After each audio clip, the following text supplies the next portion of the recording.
Welcome back to Corbin's Coasters and More.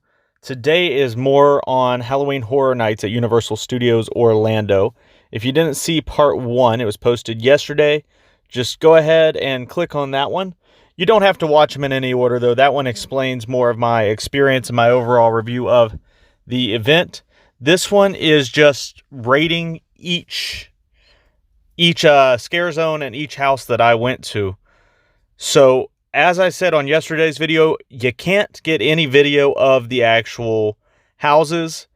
Some of the scare zones, I do have a little bit of video, but what I have, I put on there yesterday.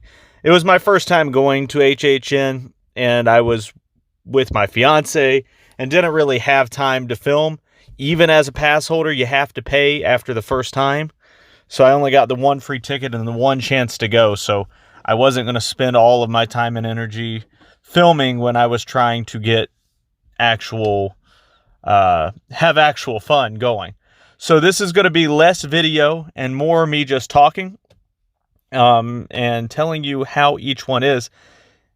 And anyway, you don't want to see the video of all the scary stuff because then you can't go be scared yourself. This does go all the way through the end of the month, Wednesdays through Sundays, and I think the last Monday and Tuesday as well. But anyway, we will start with the scare zones. So I did not go through even all the scare zones because just the way we ended up walking through the park, when the show fell, when we left, we did leave a little before the park left because I had an extremely bad headache. I had just gotten my COVID vaccination that day, so it was a little bit rough, but made it through most of the night. So actually, I'll start with the show. As I said yesterday, the show was amazing. You should go see it. It's a cirque show combined with fire, acrobatics, dancing. It's definitely more on the adult side, but then again, this whole event is made for adults. Kids are not recommended to go, but you will see kids there. So I did go through Eddie's Revenge. I don't really remember it, to be honest. It wasn't anything great. There were some chainsaws, and that's about it. The Gorwood Forest over here, the Gorwood Forest was pretty awesome. I have a lot of that in yesterday's video. Now, I went through it during the day, so I didn't get to see all the jump scares in their scariest, but I got to see everyone's costume and stuff. I'm going to give Gorwood Forest an 8 out of 10. Thought it was excellent. Eddie's Revenge is more like, I don't know, a 2. I'm not really into chainsaws. 30 Years, 30 Fears, that was where you first come in.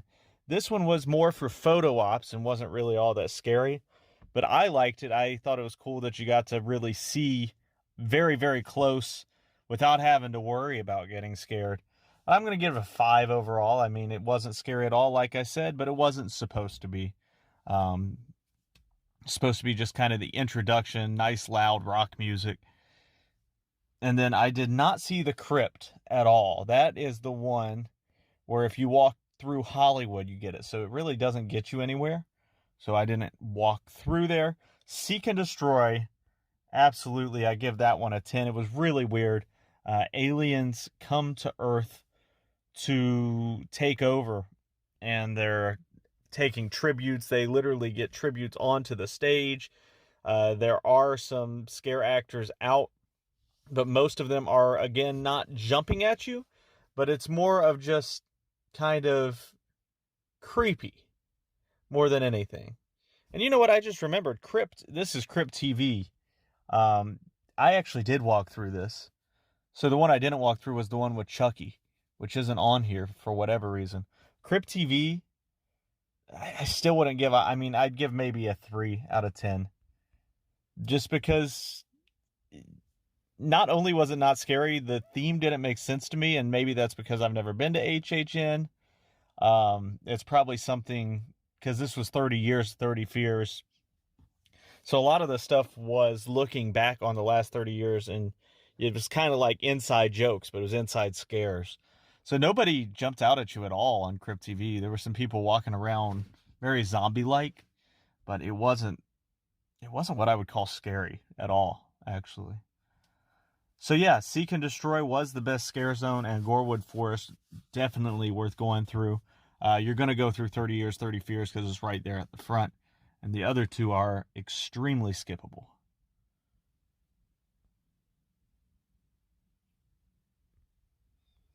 These posters that I'm reading off of, by the way, they're not in the tribute store. They're in the other Halloween store, All Hallows Eve. It's over. It's just past Hogsmeade in the useless land that's over there with Poseidon's Fury. Can't even remember what it's called, but it's a really cool store.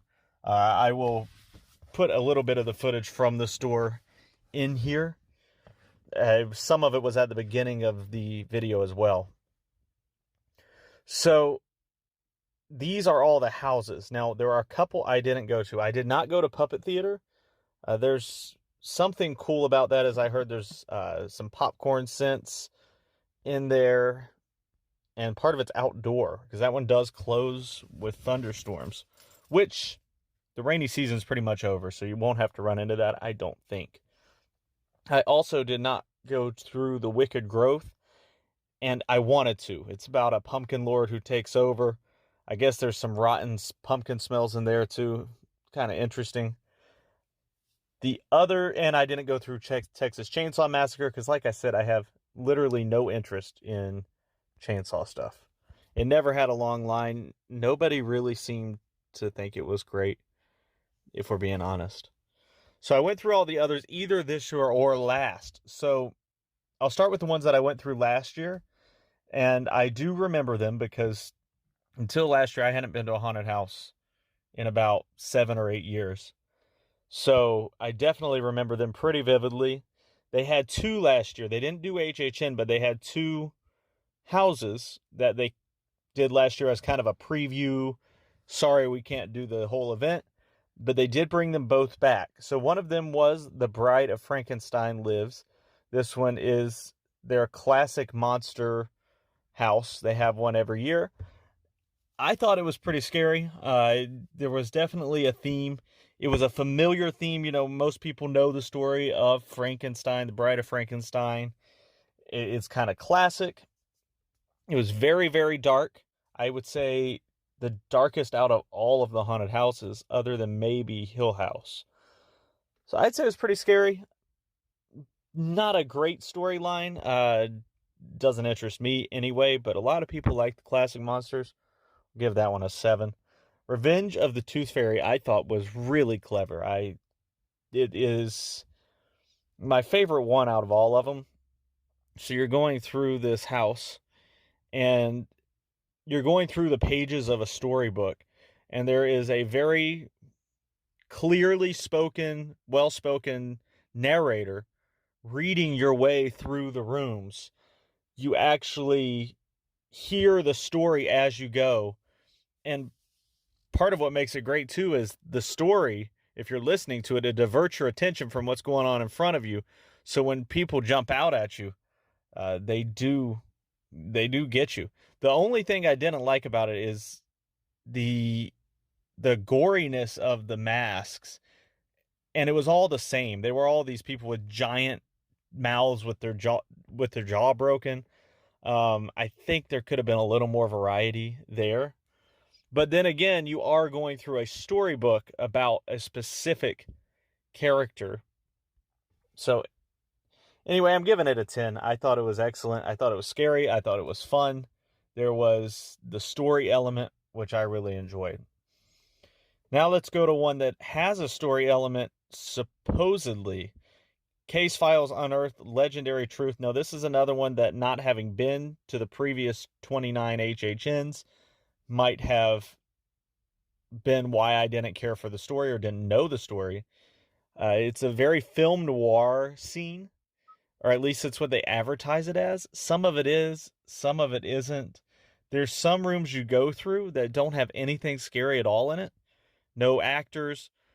I was scared more in this house by the workers, by the regular, just Universal workers, not scare actors, who were just standing there to make sure, everything was orderly. Yeah, I just almost run into him, and it would shock me so much that it would scare me. There was also someone singing on a stage, 20s or 30s style. And then the monsters that jumped out really surprised me because I thought it was going to be like a killer, but it was actually monsters. I don't know. I'm going to give it a 2.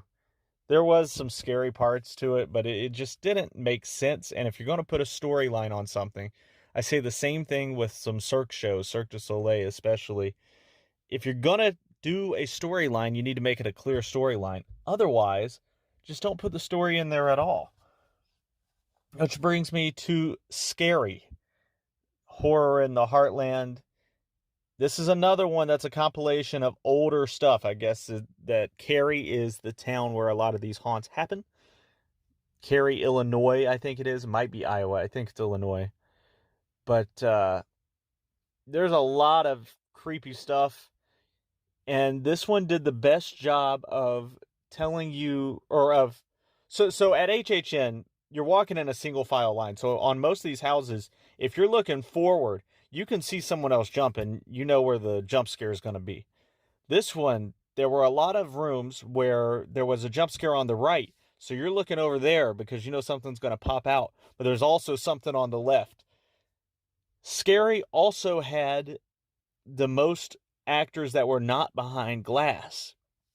A lot of the actors due to COVID are behind plexiglass again this year, but then some randomly are not, and they get very close and scare the crap out of you. Also, don't want to ruin anything, but look out for Bob's Big Boy in there. My favorite scare of the entire time. I'm going to give it an 8. It was solid.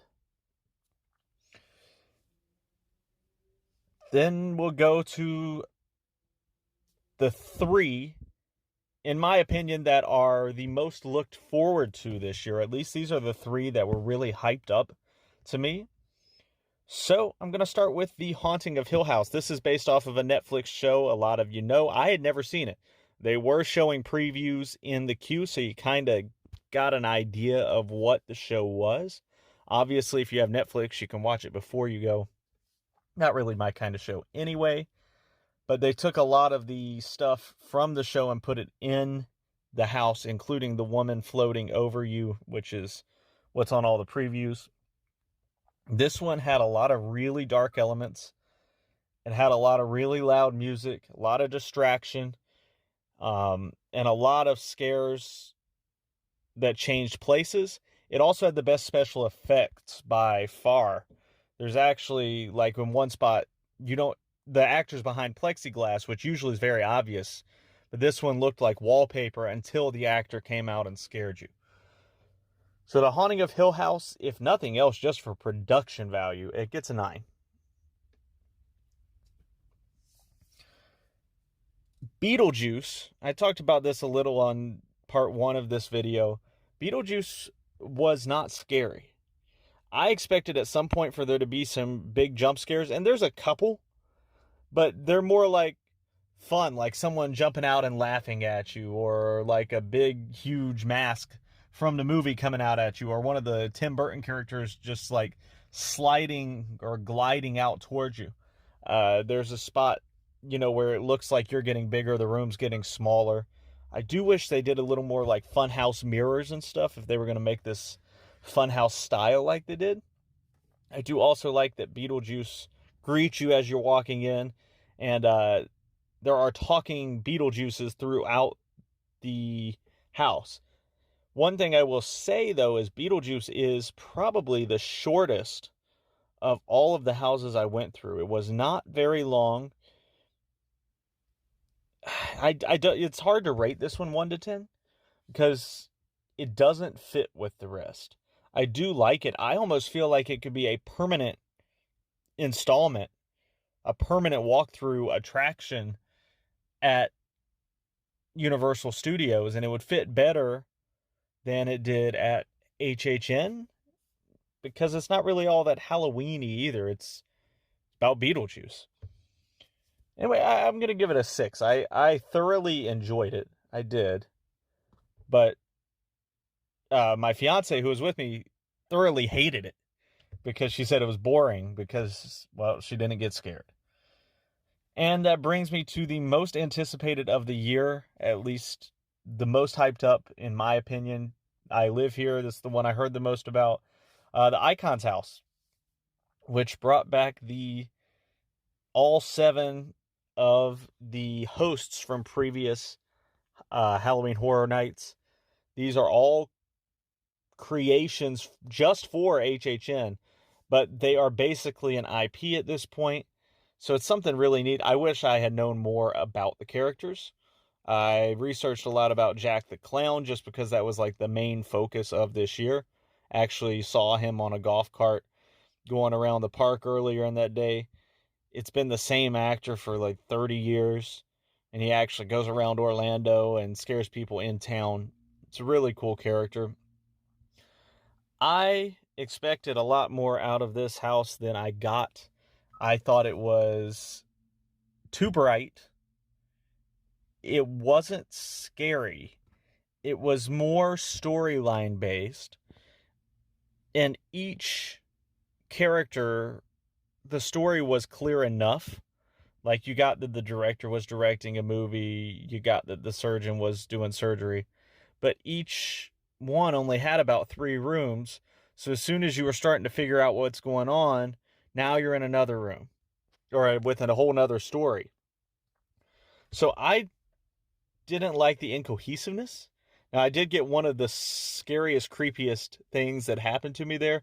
There's one of the characters doing surgery on someone. It squirts out water, and it feels like blood is squirting on you, which that got me pretty good. This is another one where the special effects were really, really good, but the scares were not. So, I mean, to me, it was not my favorite.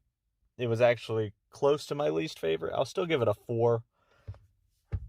So if you have to go, if you can only pick 3 to go to, I'd say Tooth Fairy, Bride of Frankenstein, and Scary are the 3 to go to. Although I hear a lot of good things about The Wicked Growth. That is one that I didn't want to skip. It was just by the time we were able to go to it, because we wanted to hit all the big ones, and Icons is all the way up in New York.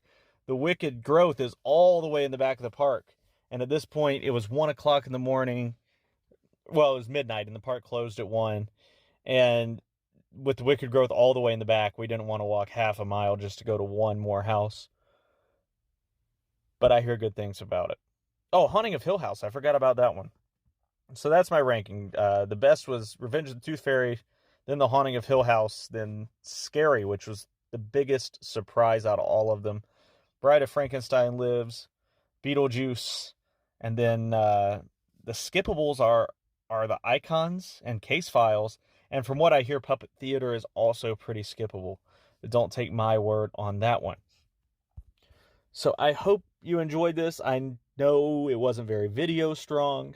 More of a podcast than a YouTube video, to be honest. But I thought I'd share my opinion before HHN is completely over.